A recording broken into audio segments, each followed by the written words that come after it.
ایک دفعہ کا ذکر ہے، ایک خوبصورت سمندر کے کنارے چھوٹا سا گاؤں تھا۔ وہاں ایک لڑکی رہتی تھی جس کا نام مریم تھا۔ مریم کو سمندر بہت پسند تھا۔ وہ ہر روز سمندر کے کنارے بیٹھ کر لہروں کو دیکھتی اور خوابوں میں کھو جاتی۔ ایک دن جب مریم سمندر کے قریب بیٹھی تھی، اس نے ایک عجیب آواز سنی۔ یہ آواز سمندر کے اندر سے آ رہی تھی۔ مریم نے ہمت کی اور پانی کے قریب گئی۔ جب اس نے پانی میں جھانکا تو وہ حیران رہ گئی۔ پانی کے اندر ایک خوبصورت جل پری تھی۔ جل پری کے سنہرے بال اور چمکدار سبز دم تھی۔ وہ پانی کے اندر تیر رہی تھی اور ہلکی ہلکی آواز میں گانا گا رہی تھی۔ جل پری نے مریم کو دیکھا اور مسکرائی۔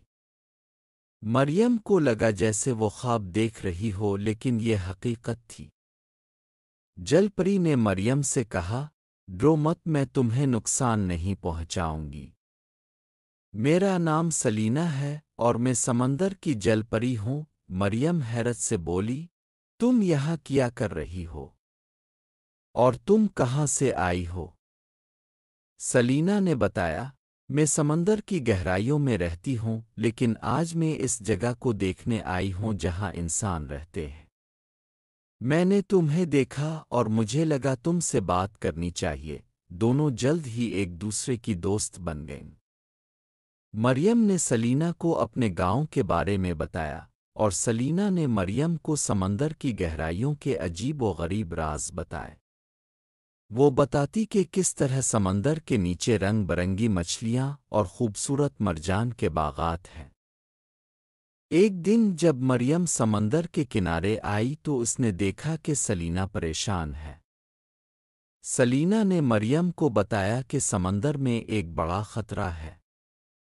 ایک زبردست طوفان آنے والا ہے جو سمندر کے تمام جانداروں کو نقصان پہنچا سکتا ہے۔ مریم نے کہا، ہمیں کچھ کرنا ہوگا۔ سلینا نے جواب دیا، میرے پاس ایک جادوئی سیپ ہے جس میں اتنی طاقت ہے کہ طوفان کو روک سکتی ہے، لیکن میں اکیلے یہ کام نہیں کر سکتی۔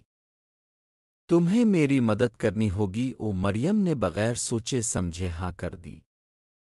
سلینا نے مریم کو سمندر میں اپنے ساتھ لے جانے کا فیصلہ کیا۔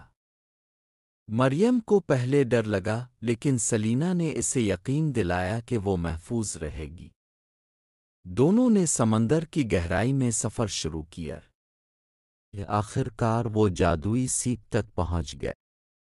مریم نے ہمت سے وہ سیپ اٹھایا، اور جیسے ہی اس نے سیپ کو کھولا، ایک چمکدار روشنی نکل کر سمندر میں پھیل گئی۔ وہ روشنی اتنی طاقتور تھی کہ طوفان کا زور ختم ہو گیا اور سمندر ایک بار پھر پرسکون ہو گیا۔ سلینا نے مریم کا شکریہ ادا کیا اور کہا، تم نے آج سمندر اور اس کے تمام جانداروں کو بچا لیا ہے۔ مریم خوش ہو گئی اور بولی، یہ تمہارے بغیر ممکن نہیں تھا۔ اس دن کے بعد مریم اور سلینا کی دوستی اور گہری ہو گئی۔